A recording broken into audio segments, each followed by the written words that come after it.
Le président Denis Sassou Nguesso, un leader des plus influents du continent, est notre invité de cette édition spéciale du 35e sommet de l'Union africaine.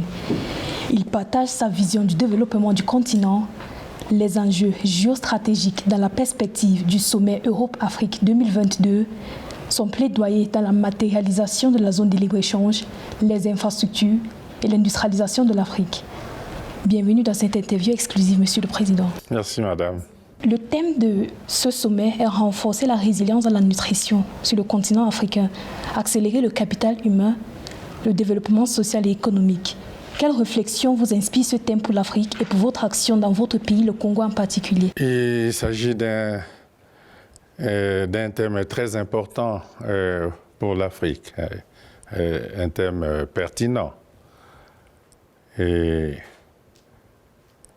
l'Afrique doit être en mesure de nourrir ses enfants, d'assurer leur santé et de former par l'éducation les filles et les fils d'Afrique pour qu'ils soient aptes à amener l'Afrique vers le développement. Et l'Afrique a des ressources naturelles immenses. Et s'agissant de l'agriculture, l'Afrique a les terres abondantes. L'Afrique a de l'eau, le soleil et des ressources humaines, et une population jeune. Et donc, la capacité de développer l'agriculture au sens large en utilisant sa main-d'œuvre valide, les jeunes Africains, au lieu d'aller trouver la mort dans les déserts et en Méditerranée, devraient rester en Afrique pour assurer ce développement-là.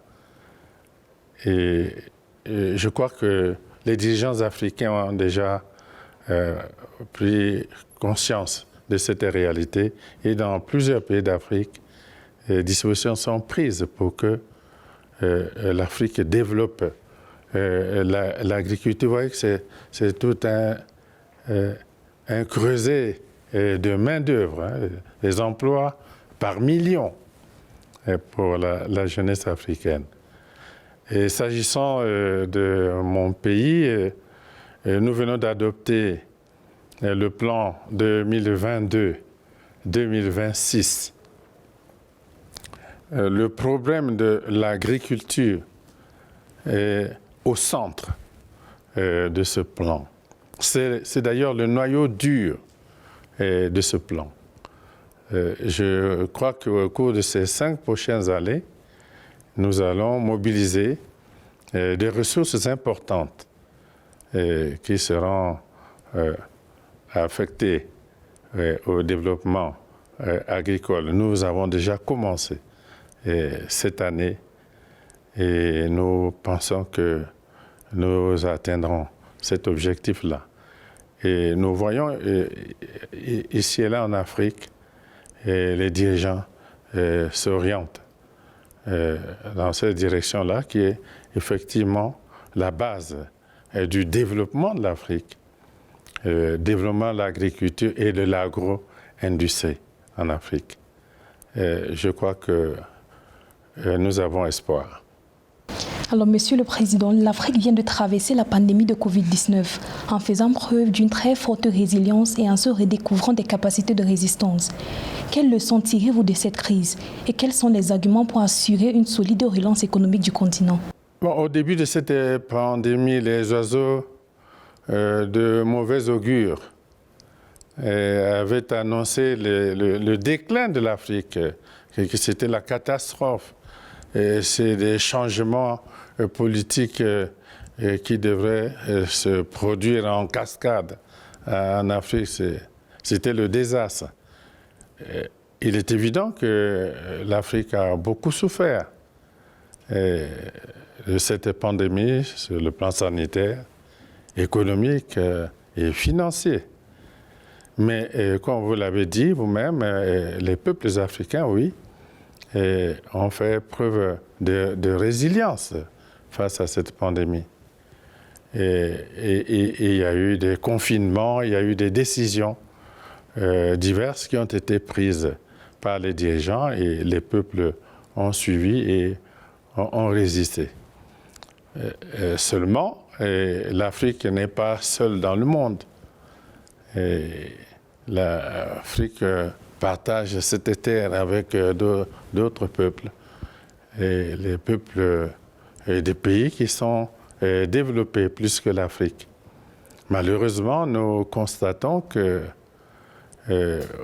au moment où il faut affronter cette pandémie, les pays développés n'affichent pas face à l'Afrique la solidarité attendue. Certains pays ont déjà vacciné leur peuple à plus de 70%. Et l'Afrique peine à atteindre même les 10%. D'autres pays réalisent même des stocks de vaccins et de matériel de protection. Et l'Afrique est laissée pour l'essentiel au bord de la route. Alors, nous pensons que le moment est venu pour que l'Afrique pense à la production de ces vaccins en Afrique.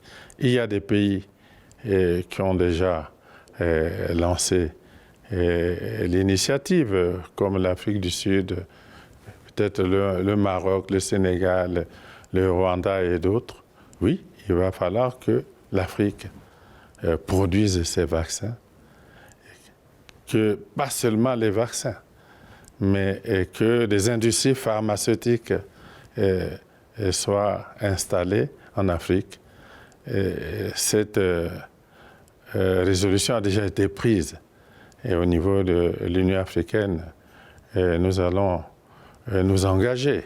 Mais il y a le fait que sur le plan économique, l'Afrique doit aussi sortir de la crise économique et financière. On voit ici et là, comme l'Union européenne, les États décider de mobiliser 750 milliards d'euros pour sortir les pays de l'Union européenne de la crise. Les États-Unis d'Amérique, peut-être 1900 milliards de dollars pour le même but. Mais l'Afrique,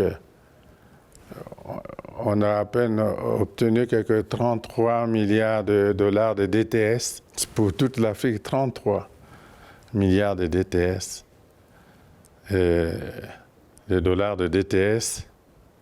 Et bon, on nous en promet 100 autres milliards. Et on espère qu'on les aura. Mais il faut que l'Afrique mutualise ses efforts. Il faut pouvoir emprunter certainement des taux concessionnaires que nous ne pouvons pas avoir. Et pourtant, l'Afrique, pour sortir de cette crise économique, a besoin de ces investissements-là, de ces financements. Et peut-être des États devraient-ils se mettre ensemble pour tenter de rechercher ces prêts-là. Peut-être devrions-nous nous mettre ensemble, puisque l'Union européenne, les États se sont mis ensemble aussi pour mobiliser les 750 milliards d'euros. Mais nous n'aurons pas le choix.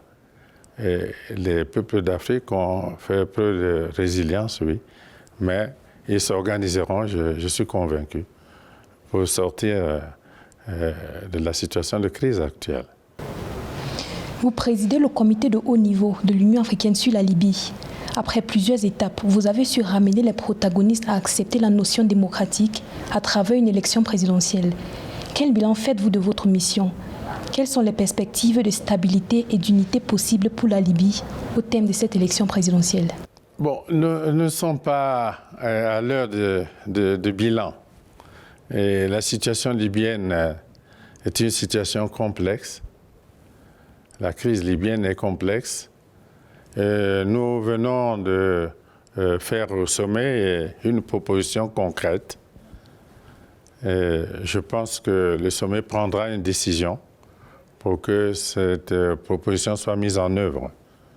Nous pensons que avant les élections générales en Libye, nous devrions passer par une conférence de réconciliation interlibyenne, sans exclusive. Et c'est la proposition que nous venons de faire. Nous croyons que les filles et les fils de Libye sont capables de ce sursaut-là, de se réconcilier, de se pardonner et de penser à l'avenir du pays. C'est la proposition que nous faisons à l'Union africaine, d'organiser dans les délais les plus courts une conférence de réconciliation interlibyenne. Et je crois que cette conférence, si elle se tient avant la tenue des élections générales en Libye, et on pourra peut-être connaître quelques avancées.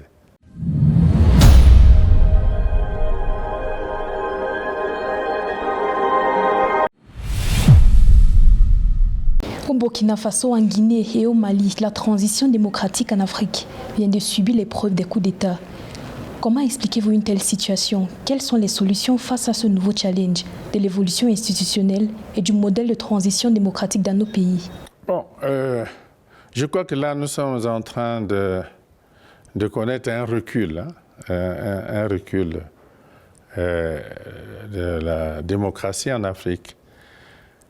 Bon, c'est un long processus que la démocratie. Et prenons un exemple. En France, la Révolution française s'est produite en 1789, voyez. Et les femmes en France ont voté, je crois, après la Deuxième Guerre mondiale. Et pourtant, durant toute cette période, on a parlé de démocratie, de liberté, etc., d'égalité.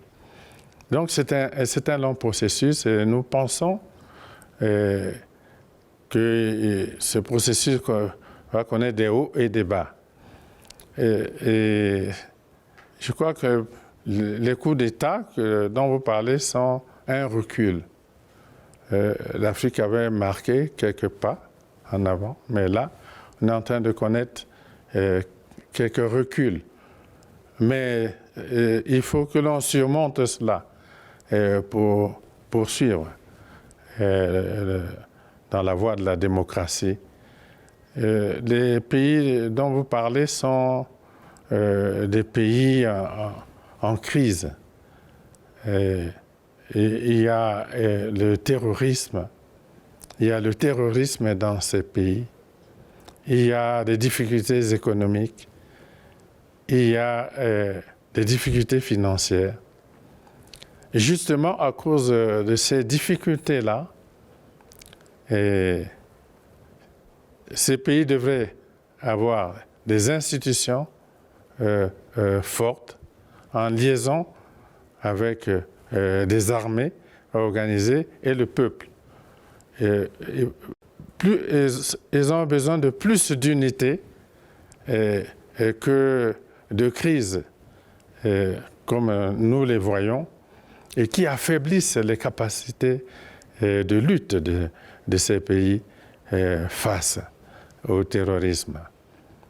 Je pense que ce recul va être rapidement surmonté par les peuples de ces pays pour que l'on revienne au processus démocratique, des institutions fortes, des armées solides qui obéissent aux institutions politiques. Il ne peut pas y avoir de confusion. Il y a les institutions politiques, il y a les instruments de défense des pays et des peuples. Je pense que tout devrait être mis en œuvre. L'Afrique devrait aider ces pays-là à revenir à la normale. Monsieur le Président, le sommet Union africaine-Union européenne 2022 arrive à une période charnière de la relation de l'Afrique avec l'Europe. Quelles sont vos attentes sur le plan politique, économique et social? Bon, personnellement, j'ai déjà pris part à 3 sommets. À 3 sommets de l'Union européenne et l'Afrique. Un, je crois, c'était à Bruxelles. Le deuxième à Lisbonne. Le troisième à Abidjan. Bientôt, ce sera le 4e à Bruxelles. Au cours de ces sommets, on dit presque tout le temps la même chose, mais il n'y a pas d'avancée. On décrit les mêmes problèmes, on énonce les mêmes principes, mais il n'y a pas d'avancée. Peut-être devrions-nous faire vraiment le pas décisif. On a vu que même les accords de partenariat économique, l'Union européenne avec l'Afrique patine, on n'y arrive pas. Sommes-nous bloqués par des pesanteurs coloniales ou néocoloniales? C'est possible. Mais alors, il faut sortir de ce carcan, sortir des schémas coloniaux ou néocoloniaux pour un réel partenariat, l'Europe et l'Afrique. Si l'Afrique était vraiment développée, les jeunes Africains qui meurent dans les déserts de Libye ou en Méditerranée seraient restés en Afrique. L'Europe n'aurait pas tant eu peur des migrations qui sont même au centre des grands débats politiques en Europe. Certains pays d'Europe sont même en train de mettre des barrières, non? de construire des murs aux frontières. Les jeunes Africains seraient restés en Afrique s'il y avait un réel projet de développement pour l'Afrique. L'Europe est géographiquement le continent le plus proche de l'Afrique. Gibraltar, le détroit, c'est peut-être 15 kilomètres seulement. Gibraltar. Géographiquement, l'Europe, c'est le continent le plus proche de l'Afrique. Historiquement aussi. Même les langues, voilà, nous en utilisons une là. Même les langues, l'histoire. En Europe, les pays comme la France, l'Italie, le Portugal, l'Espagne, même l'Allemagne ont eu des colonies en Afrique. C'est une longue histoire. Alors, comment briser cela pour aller vers un réel partenariat? Vous voyez, aller vers un réel partenariat gagnant-gagnant. Je crois que l'Europe a tout à gagner à avoir une Afrique développée à ses portes. Les échanges que l'Europe réalise avec l'Amérique, c'est parce que l'Amérique est développée, les échanges sont très importants avec l'Amérique, parce que ce sont deux continents développés. Les mêmes échanges importants pourraient se faire entre l'Europe et l'Afrique, deux continents développés. Chacun de ces continents trouverait son compte. Alors, peut-être sortirons-nous du carcan colonial, néocolonial, etc. Peut-être arriverons-nous à bâtir un réel partenariat gagnant-gagnant entre l'Europe et l'Afrique. C'est ce que nous allons voir au prochain sommet. Vous êtes un leader dans le plaidoyer pour la réalisation de la zone de libre-échange continentale. Quelles sont désormais les perspectives pour l'Afrique avec la matérialisation de la ZLECAf? La décision prise par l'Union africaine, la zone de libre-échange continentale, est une décision historique, stratégique, très très importante. Je crois que depuis les indépendances, à part les décisions qui avaient été prises pour libérer politiquement le continent, c'est peut-être la première décision importante, la zone de libre-échange. Alors il va falloir réussir la mise en œuvre. Mais comment? Comment organiser le commerce intra-africain en l'absence d'infrastructures de base, d'infrastructures de transport, de communication, d'énergie? Ce n'est pas possible que l'on organise le commerce dans ces conditions. Il fut un moment, nous sommes en train de briser cela, mais il fut un moment, le Congo, notre pays, n'avait aucune communication avec les voisins. Pas de communication avec le Gabon. Ni route, ni chemin de fer, ni transport fluvial, ni même aérien. Il n'y a même pas d'avion avec le Gabon. La même situation avec le Cameroun. Ni route, ni chemin de fer, ni transport fluvial, ni même transport aérien. Bon, avec la RCA, c'est la même chose.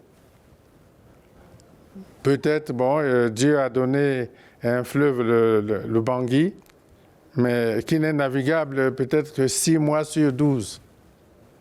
La RDC, il y a le fleuve, le fleuve Congo. Donc, vous voyez, le Congo coupé de tous les voisins. Quel commerce peut-on organiser dans ces conditions-là? Ces derniers temps, des efforts ont été faits, se poursuivent. Nous avons réussi une liaison terrestre avec le Cameroun, une liaison terrestre avec le Gabon par Franceville. On est en train d'en construire une autre avec le Gabon par Ndendé.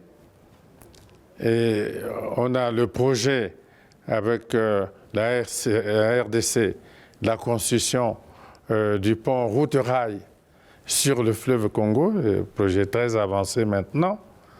Le projet de la boucle énergétique avec la RDC, production d'électricité à Pointe-Noire, transport de cette électricité via Inga jusqu'aux zones minières du Katanga, nous venons de le décider. Et donc, un ensemble de projets comme ça, d'intégration.